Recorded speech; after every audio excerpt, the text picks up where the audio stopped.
YouTube, what's the deal? It's your boy TBB coming back at y'all with another freaking video once again. I got the bike outside today. I was just filming up some videos for my other Instagrams. My Instagram and my TikTok. So y'all can follow. I'll probably link it down below, but it's the same thing as my YouTube channel, TBB Corrupt. But today we filming a video on the most common questions that I get asked about my motorcycles or just riding motorcycles in general. I just went through all the comments all over my social media and just picked like the most common ones. So we're gonna make a moto vlog about that. I'm about to hop on a bike right now, so let's get it. Hey YouTube, what's the deal? So we're gonna start off with the main commonly asked questions that everybody freaking asks. What kind of bike do you ride? Well, they're always talking about this one.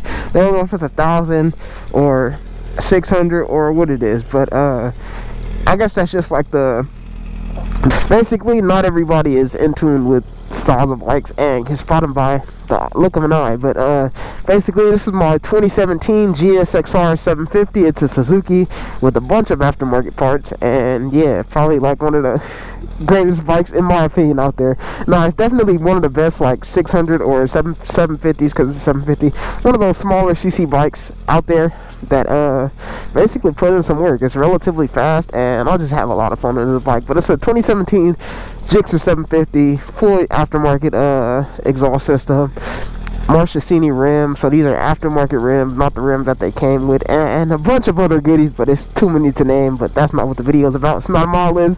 This is just my bike that I ride. And we also have a Busa on the channel, a 2018 Gen 2 Hayabusa. So yeah, those are the two bikes that you'll see me riding. And we'll also be doing a rebuild on the Busa real soon because some bullcrap happened with it. So we're gonna do that. But yeah, let's jump into this video. And right now, I'm just about to go to AutoZone real quick because I need to go grab a socket real quick for one of my axle nuts because I just need another one.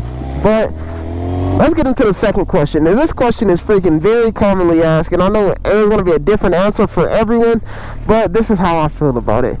And the question is going to be, as a beginner, never had any motorcycle riding experience before, what kind of bike should I start on? And me personally, although I started my riding journey on a 2005 Yamaha R1 when I did start riding, which was almost a decade ago. And yeah, I started on a Yamaha R1, but with being considerate for the life expectancy of motorcyclists, man, I would never in my life tell anyone to do that. If I was telling you to start on a bike, or if I was teaching you how to ride a bike and I suggested you what kind of bike you should get, it would definitely be one of those lower CC bikes, maybe a 300 or 400, and especially not a sport bike, preferably something with a more upright sitting position. Because when it comes to learning on these things, man, these being hunched over in this like hunched over position with your butt in the air essentially, because that's how the ergonomics of a motorcycle, of a sport bike is, man, it's not the most ideal position to be put in when learning how to ride a motorcycle. I'm not saying you can't immediately jump up to the next level and grab your sport bike, but when it comes to learning how to ride a motorcycle, man, doing it on a sport bike is just not it, in my opinion. Yeah, and although I'm like a big advocate for sport bikes, man, starting on these things is just not ideal for anybody's riding journey. It's just like too many aspects of sport bikes that are just not completely good for newer riders. One being, I'm gonna just give you all one, these things have a lot of power at the flick of the wrist, which can be incredibly dangerous for someone who's never experienced or who's never had any experience of being on a motorcycle. Alright, and question number 2. How do I tell my parents or people who care about me that I won't die on a motorcycle? And I found this question absolutely hilarious, because me personally, when I started riding I was 16 years old. My dad bought me a motorcycle before he bought me a car, and I was a Yamaha R1 that I started on. And man, my mom freaking hated that shit. It was absolutely hilarious to me. Like, cause I don't know, I guess that's just like mother instinct. They just care about you. They don't want nothing to happen to you. But I'm a good ass rider, but you know, it's not you that they are quite worried about. It's the riding on a public road and the aspect of everybody else driving around you that can be kind of worrying. So yeah, how do you how would you, well, how do you tell them that you won't die, in a sense? Honestly, there's no realistic way to get them out of that fearing mindset, in a sense.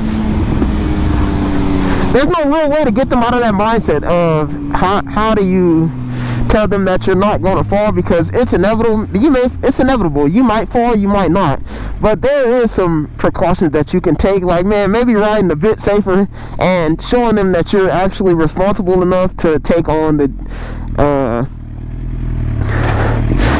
responsibility of having a motorcycle, and that you're not going to basically kill yourself, because whether y'all like it or not, it happens more likely than not, man. People be going out on these things like flatline, basically. But yeah, man, just showing them that you could be responsible. They're not gonna like it or not, but I would just say, if you're gonna do it, man, do it. But if you're gonna do it, at least be considerate of their thoughts, and don't ride like a idiot at all times, at least, man. And especially not in front of them. Because my mom completely didn't like these things when I started riding a long time ago, and now she don't really care. I'm older now, and I've been riding for a while now. Have tons of experience on motorcycles, and yeah, she don't. It's like second nature now. This is equivalent to me just going to hop in the car. Like, whenever I'm on a bike, I'm just cooling. But yeah, man, just ride safe, and just don't make them worry more than they actually already are, man. That's what the advice that I can give, because they're not gonna like it no matter what. But you could at least be careful, in a sense. All right, and the next question is gonna be, what's the fastest that I've gone on a motorcycle? Mind you, I've been riding for over the years, so I'm relatively comfortable doing these things nowadays. But the fastest I've gone on a motorcycle, let me let this fire truck go by. But the fastest I've gone on a motorcycle is going to be 185, 186, or probably even faster than that, depending on if the bike went faster than the speedometer says. Because, as you all know, it could say 186, but you could realistically be doing like 189. But yeah, that's the fastest I've been. Not on this bike, of course. It says 186, but I'm gonna say it did like 180. But on the Busa, definitely 185, 186. On my old Yamaha R1, definitely mid 180s. On my 2009 Gixxer 1000 that I had, definitely 185 plus. And on the on the S1000 that my dad and brothers used to ride, I've topped them things out multiple times, and 185, 186 was the top speed, which is relatively fast considering that I did it on a freaking highway, which I don't recommend anybody to do. But you know, everybody got a sense of stupidity in them at sometimes, but we shouldn't be doing that on the highway. But yeah.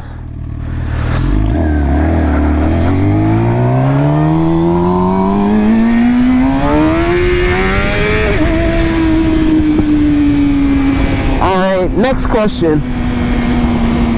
What tips, or what's one big piece of advice that I can give to somebody who's barely starting to ride on a public road? And this is honestly a good question, because I feel like it goes over a lot of people's heads.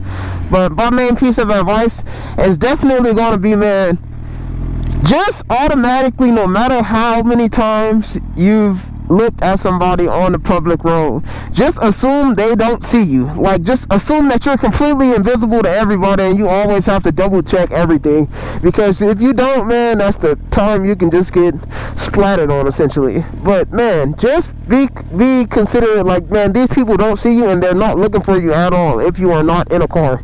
So with that being said, man, assume you're invisible to everybody. Nobody sees you, man. They don't know what you have going on. Nothing, man. They don't see you. You're just like an ant on the road compared to all these like cows, in a sense. They don't see you. And with that, I've survived a lot of years of riding, just being riding very in a defensive manner, in a sense. which is like wonderful, man, because I swear when you ride like that, it just keeps you on your toes and not being too comfortable with the surrounding peers or drivers that are around you, and you won't fall into certain situations. I know some situations where riders can be cut off are inevitable, but yeah, man, there's certain things that we can avoid by just riding more defensive in a sense, and just assuming that nobody sees us. That's my biggest piece of advice. So assume that nobody sees you, because realistically, nobody sees you.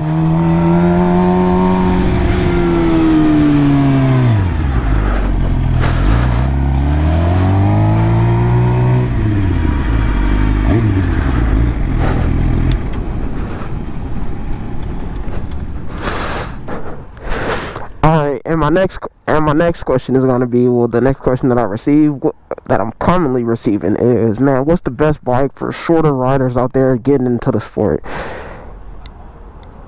Honestly, this might be, this is gonna be my honest opinion. I'm gonna say one of the Gixxer platforms, because if you guys don't know, these things have more of a level seating position rather compared to all the other bikes like a Yamaha R6, ZX6R, Triumph Daytona 675, and all of those bikes. These things have a relatively level and low seating position, so I can flat foot on this bike, and literally I can flat foot comfortably on this bike, and I'm only 5'8", so that's one of the big things. And compared to all other bikes, man, I'm either tiptoeing or just basically tiptoeing or just being on my toes. I might not be tiptoeing, but I'll be on my toes for sure.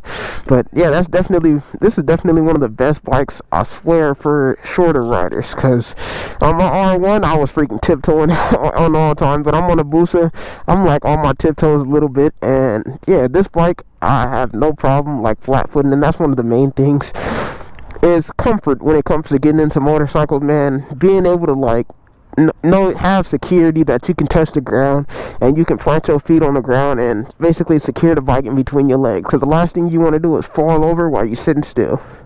Alright, so I got my socket, and oh yeah, I went to AutoZone real quick and I got my socket. Alright, but I'm gonna jump into this next question before I take off. So the next question is, how old am I and how long have I been riding?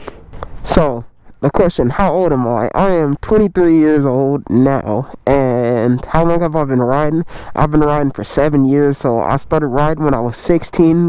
Literally got my M1 like a couple, I believe like maybe like 2 or 3 weeks after I turned 16. I got my license, my regular Class C license, when I turned 16, like a day after, I believe. But I got my M1 like a couple weeks after, and I actually got a motorcycle before I got a car. So my 05 R1, when I had that 7 years ago, was my actual first vehicle. I was riding a motorcycle every day, rain, sleet, snow, whatever. I live in California, but it ain't snowing out here, but y'all get the point. Yeah, I was riding every single day, and it's really been like that. Now I do have my own cars, and yeah, but 7 years I've been riding. I started riding 7 years ago, so yeah, 7 years. First vehicle was a motorcycle, so I've been in love with motorcycles since then.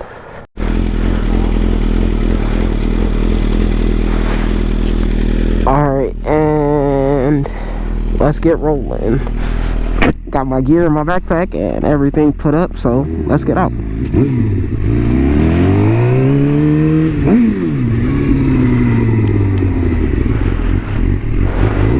So the next commonly asked questions, which is relatively hilarious because I do this a lot in my videos. How long have I been wheeling? Well, not how long have I been wheeling, how long did it take me to learn how to wheelie? And realistically, if we're talking about regular old power wheelies that you're chasing, it probably took me like a week of riding to comfortably be able to ride a wheelie out. And yeah, about a week of riding to comfortably able to ride my wheelies out, basically, and chase them down the block. But if we're talking about balance point, once I learned how to wheelie, funny story, I actually looped my old 05 R1 when I was chasing my wheelies and not knowing how to rear brake, just blindlessly wheeling. I ended up looping that bike because I didn't know how to use the rear brake, and it went a little bit too far back, and I didn't press the rear brake, and the bike was totaled from there. Broke the forks in half and everything. But for me to learn to like balance point wheelies and going beyond that and learning how to slow my wheelies down using the rear brake, this might sound crazy, but in the midst of me learning, riding my bike every day, this was of course after years of experience that I had just riding motorcycles regularly. Once I like dedicated myself to learning how to wheelie, it actually only took me like, I'm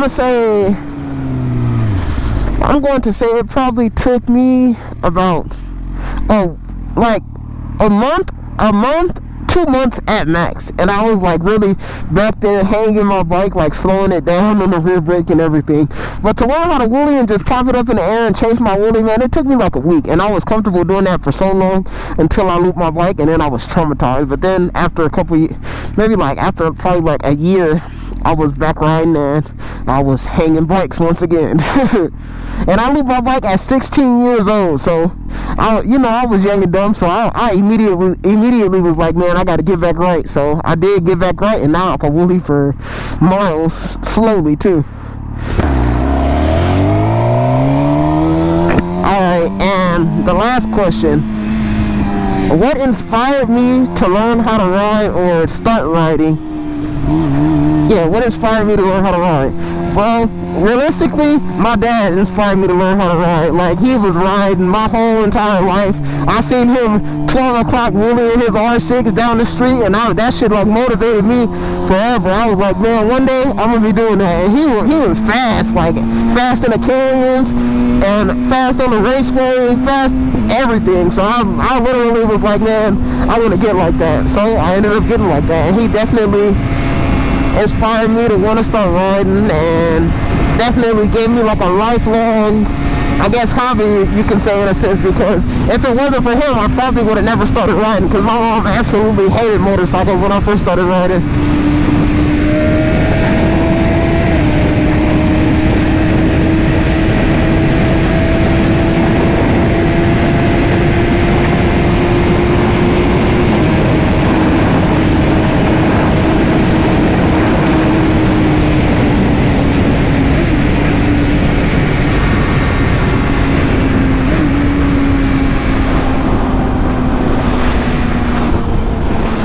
Yep, but with that being said, I hope you guys did enjoy today's video, and that'll conclude today's video with all the questions, well, the most commonly asked questions. There was a lot of other questions, but this video would have been an hour long if I included all of them in this video.